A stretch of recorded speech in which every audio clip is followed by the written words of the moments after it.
of this event. So the game begins with the move knight to f3. We get knight f6, g3, and now we have the move d5. Here, Gukesh plays bishop g2, and now we get the move c5, castles, and knight c6. Here we have d4, e6, and now we get the move c4 being played. Now, through a move order, we have actually transposed back into a system that we've been talking a lot about in recent days, that system being the Catalan system. Normally, the way you reach this position is with the moves d4, knight to f6, c4, e6, knight f3, d5, g3, and here black plays the move c5, you get bishop g2, and knight to c6. So, back to the game.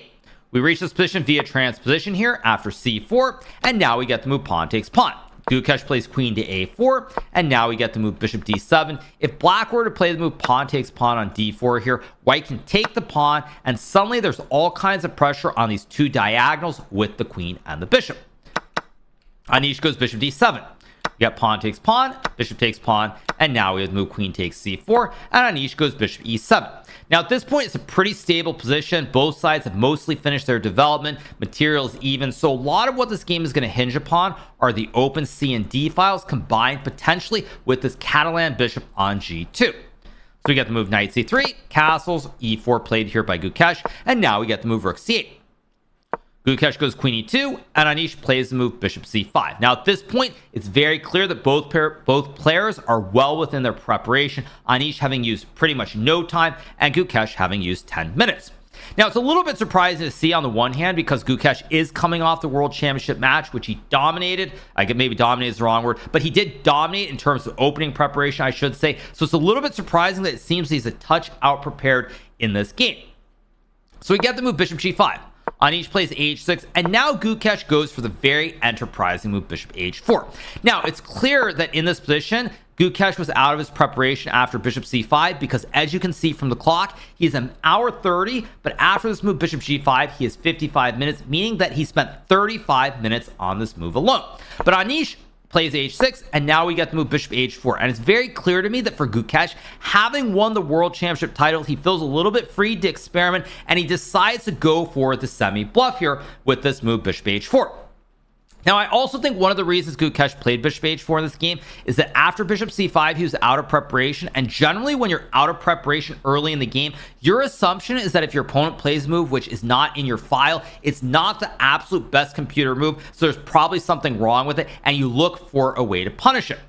So, after bishop h4, you're probably thinking, well, Anish goes g5. Anish is winning the bishop. What is this guy doing? He claims to be the world champion, but he's going to lose a piece in the opening? What's wrong with him? However, as I said, this is a bit of a semi-bluff because Gukesh sacks the horse here. And at this point, it looks like white might obtain a very menacing attack here. You have a nice pin on this diagonal. You have rook a d1 potentially. You also have e5. And if black were to go bishop e7, for example, after the move e5, knight to h7, and bishop h6, white has massive threats like queen g4 and queen g7 checkmate. Let's say black goes king h8. Let's say you take and black takes with a bishop. Now you can play a move like rook a d1, queen c7, rook fe1, and here you have the rook on the open file, this rook and queen on the e file. You have queen h5, bishop e4, all kinds of threats towards the black king in the corner pocket here. And at any rate, it is a very, very serious attack. And as you can tell from the evaluation bar, computer already gives white a big advantage.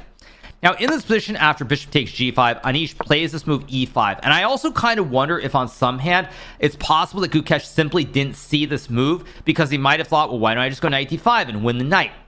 But the big issue here is that after e5, white no longer can play e5. With this pawn stuck on e4, you no longer have any of these ideas with the bishop pressuring either the king side or the queen side here.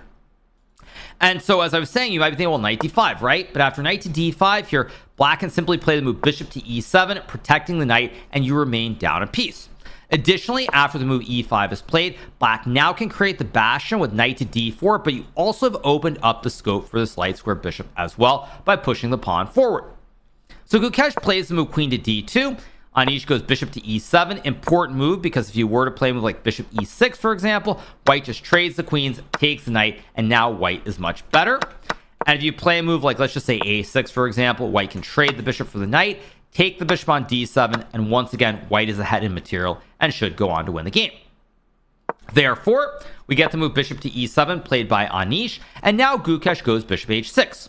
Anish plays the move king to h7 here. Important move because if you were to move the rook away to e8, once again, you fall prey to the classic lobster pincer checkmate with queen g5, king h7, and queen to g7 checkmate.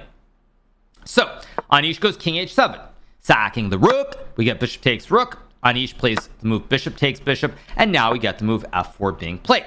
Now, there are a lot of moves in this game which are slight mistakes, I would say, by both players, but frankly, anytime you get a position which is very imbalanced like this one, where black has a bishop and a knight in return for a rook and 2 pawns, players are not going to be precise.